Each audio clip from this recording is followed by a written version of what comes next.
Hey guys, so in the latest episode of the Drunk Friend podcast, I kind of let it out of the bag that I have dipped my toes into game development recently. I started, I think, back around last October, and I didn't really tell anybody at the time because I wasn't really sure, how far I would get. As I talked about in the podcast, I had started several different times and always kind of ended up giving up on the project. And I wasn't sure if that was going to happen again, so I didn't really want to tell anybody and, put it out there too soon.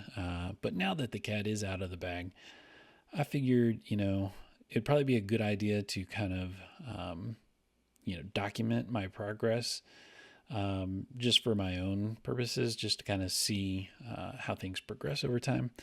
But I also figured, people might be interested to see what I'm doing. Other people might be interested in trying it themselves. So, maybe, getting a look at how I'm approaching it could help motivate somebody else to give it a try.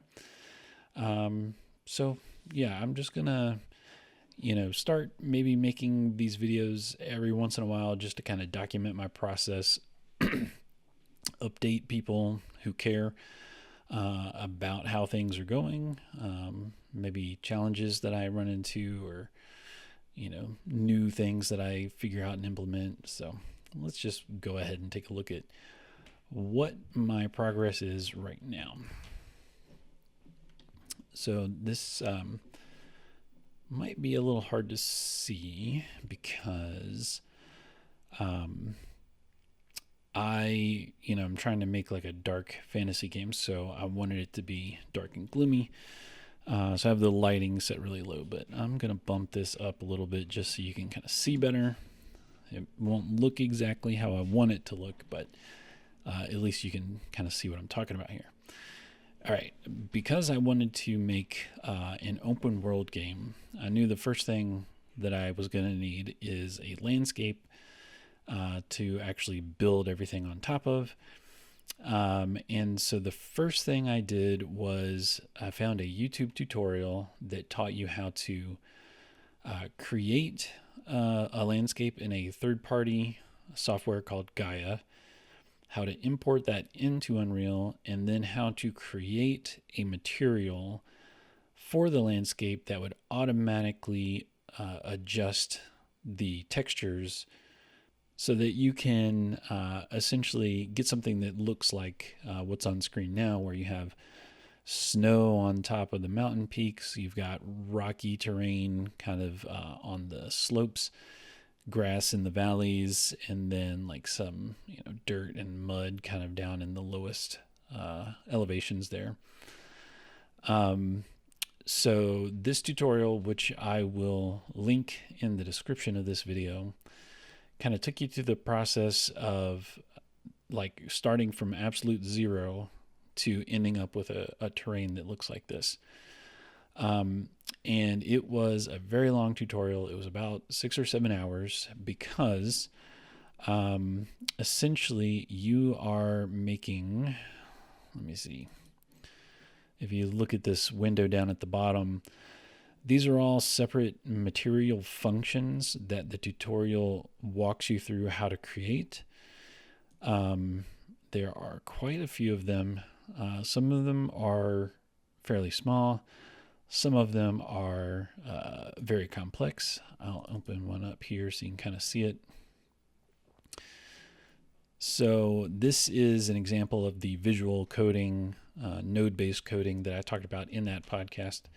So, I didn't have to type any sort of code or anything like that. You just bring in these nodes, set values, link things where they need to go.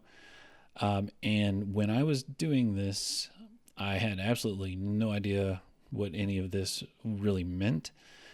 But, just following step by step through those instructions was very informative. So, I had to make dozens of these files, and then they all get linked in together in the master material over here. So essentially, we create different functions to do different things, and then in the master material we link those all together to make this one material that goes over the entire landscape and automatically adjusts textures and things based on height and different values. So we end up with this material instance of the landscape auto material. Just apply that to the landscape, and then I'll kind of show you what this looks like. Once it's applied to the landscape, you can go in here, and on the right, essentially all those material functions that I created provide these options in the master material where you can go in and tweak things. You can change which textures are applied to the different layers. You can, do color correction. You can adjust the ambient occlusion. You can adjust the displacement using the nanite in Unreal. You can, adjust how 3D the textures look, and you can really dial in everything. So, I went through that tutorial, got this going, and then for a long time I was just sitting there tweaking settings, trying to get it to look like what I wanted. So once I had the landscape, next I wanted to, get the mood right. So the next thing I did was add in some volumetric clouds. So this is like a sky material that's just built into Unreal, and you can just add it to your scene, and then it's got options that you can tweak how you like. I right now have it set to this like kind of red lightning because I was kind of going for the areas kind of under a magical curse sort of thing going on. You might think Stranger Things sort of thing. And then I also added in, let me find it, the exponential height fog. Now, this probably doesn't look that great with the current light that I've got going on here. But this adds a lot of atmosphere. Let me dip my lighting back down to kind of how I had it. So with the lighting lowered, the fog doesn't quite gray out the image as much, but essentially I wanted it to be, feel kind of oppressive, make the mountains in the distance, like you can just barely see them through the fog. Let's see. And then I added some other visual effects, and I'll kind of show those. So back here you can see I've got some, mist in the mountaintops. So if I go over here, this is essentially just a giant 2D animated image of some fog. You can see if I go to the other side, it kind of disappears. This is from a plugin that I downloaded from I purchased it from the Fab store called Easy Fog. And so you can see over here, I have several of these in the scene to kind of give that misty mountaintop sort of vibe going on. So that was fun. Also over here, I have it's a similar thing. It's called Easy Atmos. I have some leaves kind of blowing in the wind over here. And when I bring the trees in, that'll make a little more sense. And also up here, kind of near the top of the mountain, I've got some snow, which is pretty cool. All right, so then the next thing I needed was some trees and grass. So For that, I used the procedural content generator for Unreal. And this is something I had to play around with a lot, and I'm still, maybe not 100% sure it's going to stay the way it is right now, mainly due to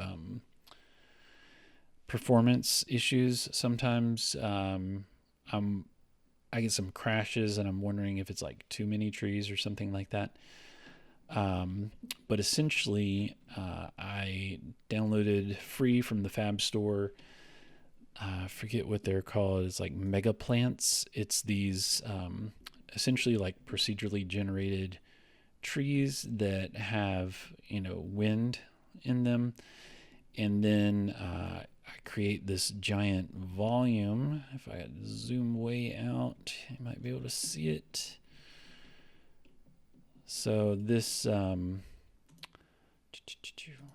this big yellow box here is just where all the trees spawn within here, and within the graph for this, you can say how dense you want them.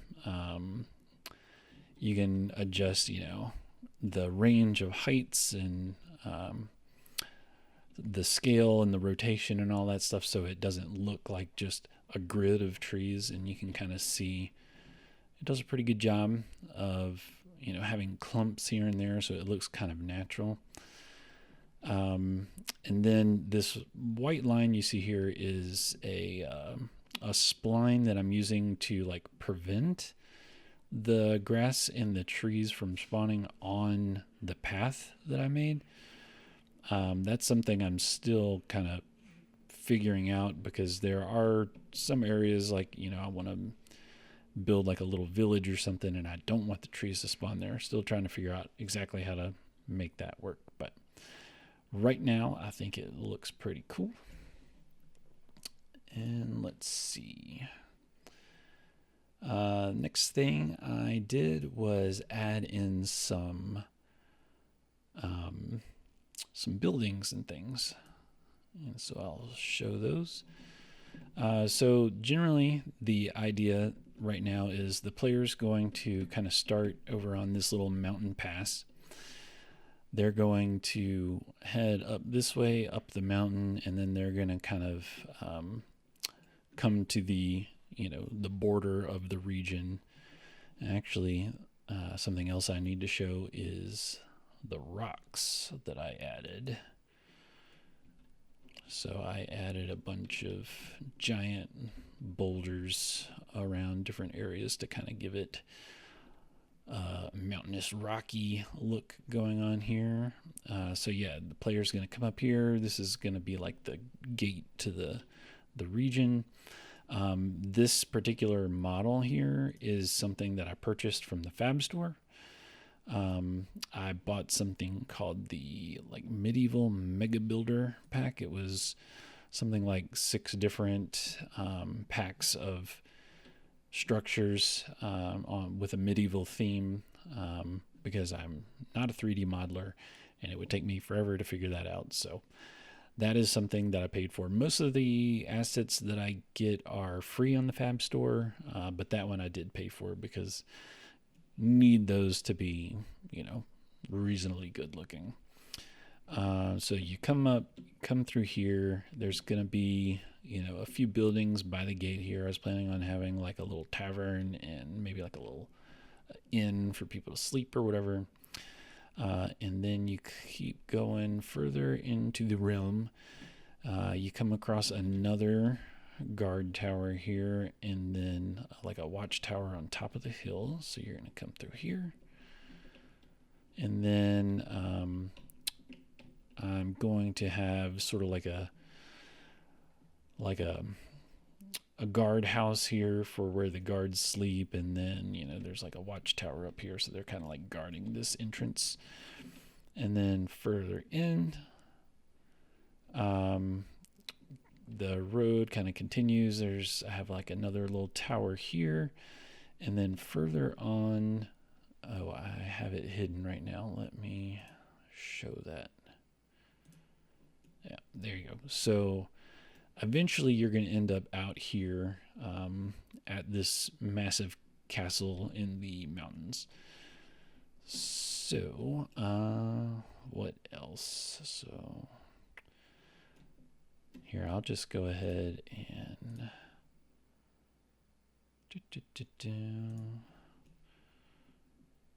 I'm going to just enable everything, and I'm going to just, hit play and kind of walk through and show it to you. I'm not sure how well it will run because it's already kind of taxing on my machine, and I'm also recording this at the same time, so we'll see how this goes.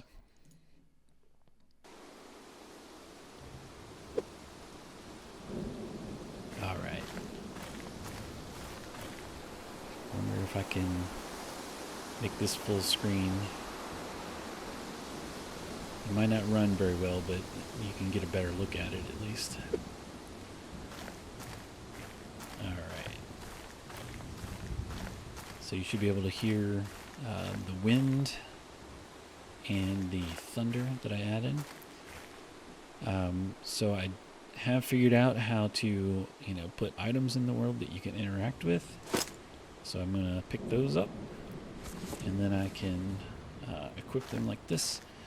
So the animations here is something else that I purchased from the Fab store because I don't know how to animate.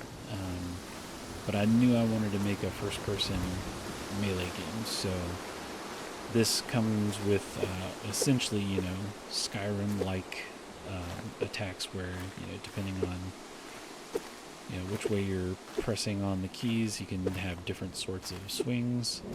It's also got blocking and like a shield bash kind of thing going on, so my plan is to make use of those. Alright, so I've got a little cave set up here. I haven't really done anything with it yet, but plan to make this just like a little point of interest in the early game as you're making your way in. So now you can see my leaves blowing in the wind, kind of falling off the tree there. I think it looks pretty sweet. So right now I don't have any enemies or anything like that in here. But I do have some things you can kind of interact with. I have a floating barrel here. I had a little cart that was underneath that, and it disappeared. I'm not sure what happened there. So yeah, you come through the gate here, and you're kind of given this view straight across the map of, we're eventually going to end up there. But along the way, there's going to be a lot of things to do. So here's a couple of other items. I gotta figure out where these things will go and what exactly they'll do. But so I also wanted to make this. I want to make light a part of it. You're going to be using light-based attacks and things against these enemies. The idea is like darkness is kind of taking over the realm, and you're bringing back the light. So right now, this may change, but right now what I have is when you block, a holy light kind of shines. So it kind of acts as your flashlight as well when you're blocking. And I do want to make this sort of like a defensive game. You're not, just going balls out attacking things. I want to make the enemies a threat, and so you have to be careful. So my intention is to make it, blocking something that you're going to want to do. Something you may notice is, when I'm in the grass, my footsteps sound one way, and when I'm in the building, they sound another way. Little things like that you take for granted in games are things that you really got to figure out once you're trying to make it yourself.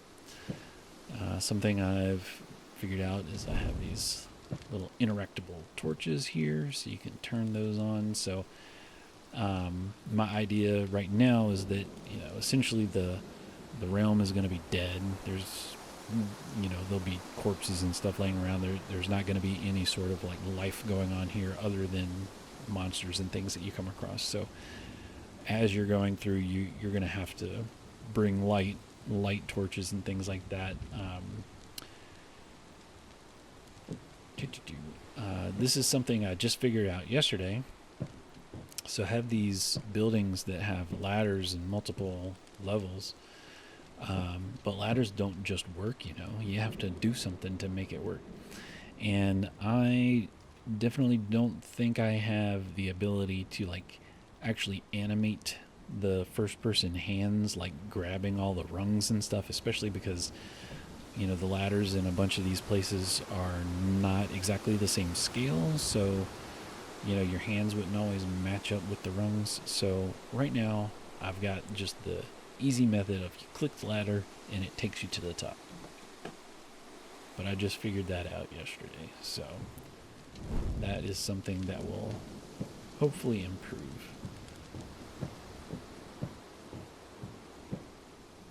Something else that I figured out recently, or that I've been trying to figure out, is the audio. So, you know, when you're out in the world, there's wind and thunder, but when you're in the building, I want, you know, that to be diminished. I want you to hear the interior sounds more. So dealing with audio volumes and you know, dampening sounds, that sort of thing. So you can, right now you can take this one all the way up to the top, kind of look out over everything. I haven't done this to all the ladders yet, and I haven't implemented the going down the ladders yet. So you just have to fall your way down. Alright, I don't know if you noticed that, you know, the wind and the thunder got louder again when I walked out of the building. So this building here, I was intending it to be sort of an end. Right now everything is just empty, kind of placeholders. And then this little building is going to be like sort of a tavern. So I have some, you know, tables and things of that nature in here. Very bare bones at the moment.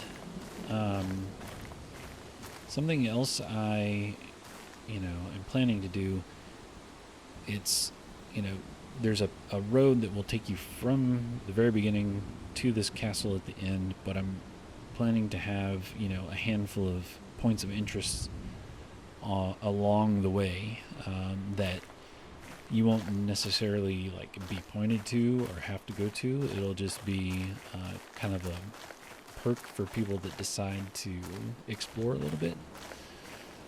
So one of those is over here. I have this little tower in the woods. I haven't implemented this ladder yet, so I can't actually go up there. And then I have just a few of these like cylinders just as placeholders for other points of interest that I will eventually, you know, add something there, whether that's like a camp or something like that.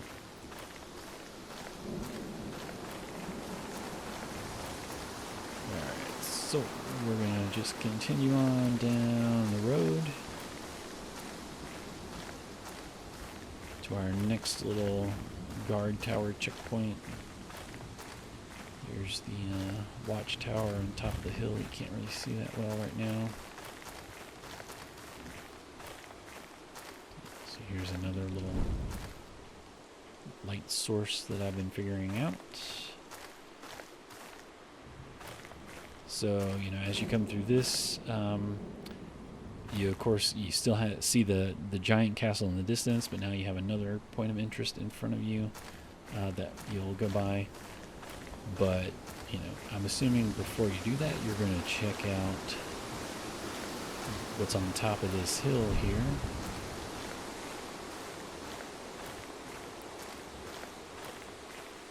So I have a little path with some torches that you'll light along the way.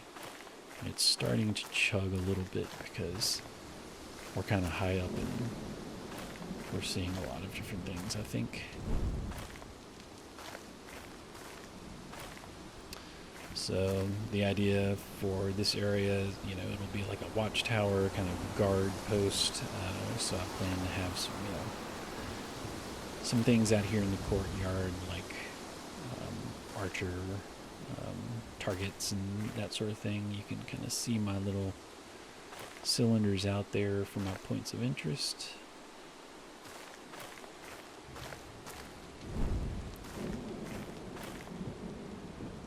So here's another interior that you can loot and fight and find things in.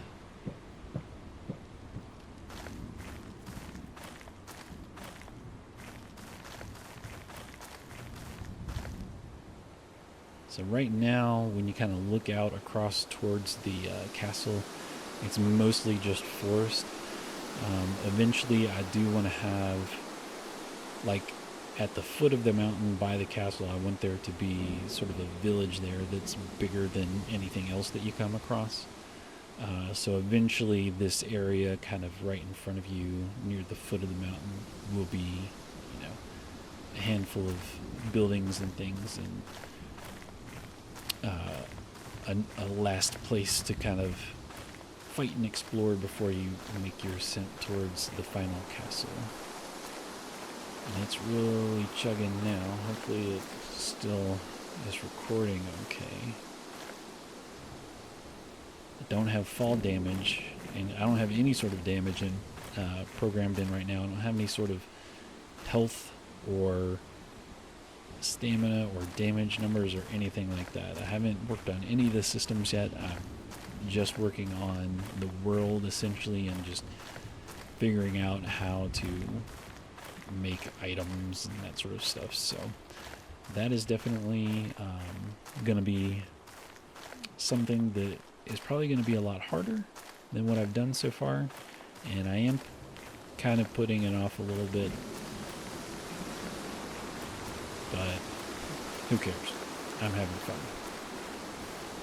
Alright, so here's our next kind of major point of interest. This little guard tower.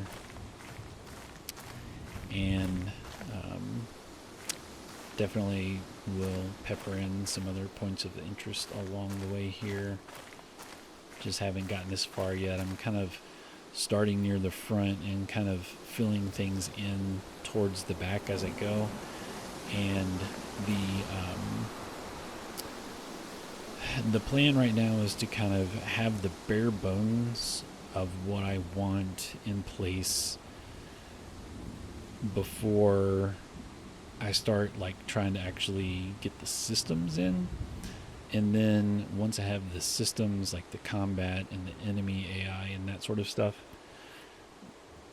kind of where I want it, then I can start, making things look a little better, or start adding in some more of the points of interest and things of that nature. So at least that's my current plan. I don't have a real solid, plan in progress right now. I'm just kind of doing what I want in the moment, what is interesting to me in the moment, or like a particular problem that I want to solve. So hopefully we'll get there. And it crashed. This is something I deal with a lot. But, that's part of the territory, I guess, and it didn't help that I'm recording this. So I'll just go ahead and end this video here. Hopefully you enjoyed what you saw. And I will plan to, make another one of these every once in a while once I feel like I have something worth showing. And if, game dev is something you've been curious about, but you weren't sure if you could make it happen, hopefully what I'm showing you here is kind of motivating to you that, I came into this with no experience, and, within a few months of just doing this kind of randomly in my spare time, I have a pretty cool looking world, at least, as a starting point. So I don't know. We'll see how it goes. But if you're, interested in starting something of your own, hit me up. We'll start a chat or something so we can kind of tackle problems together or share resources or solutions that we've come up with. I think that'd be kind of fun. All right. I'll talk to you later. See ya.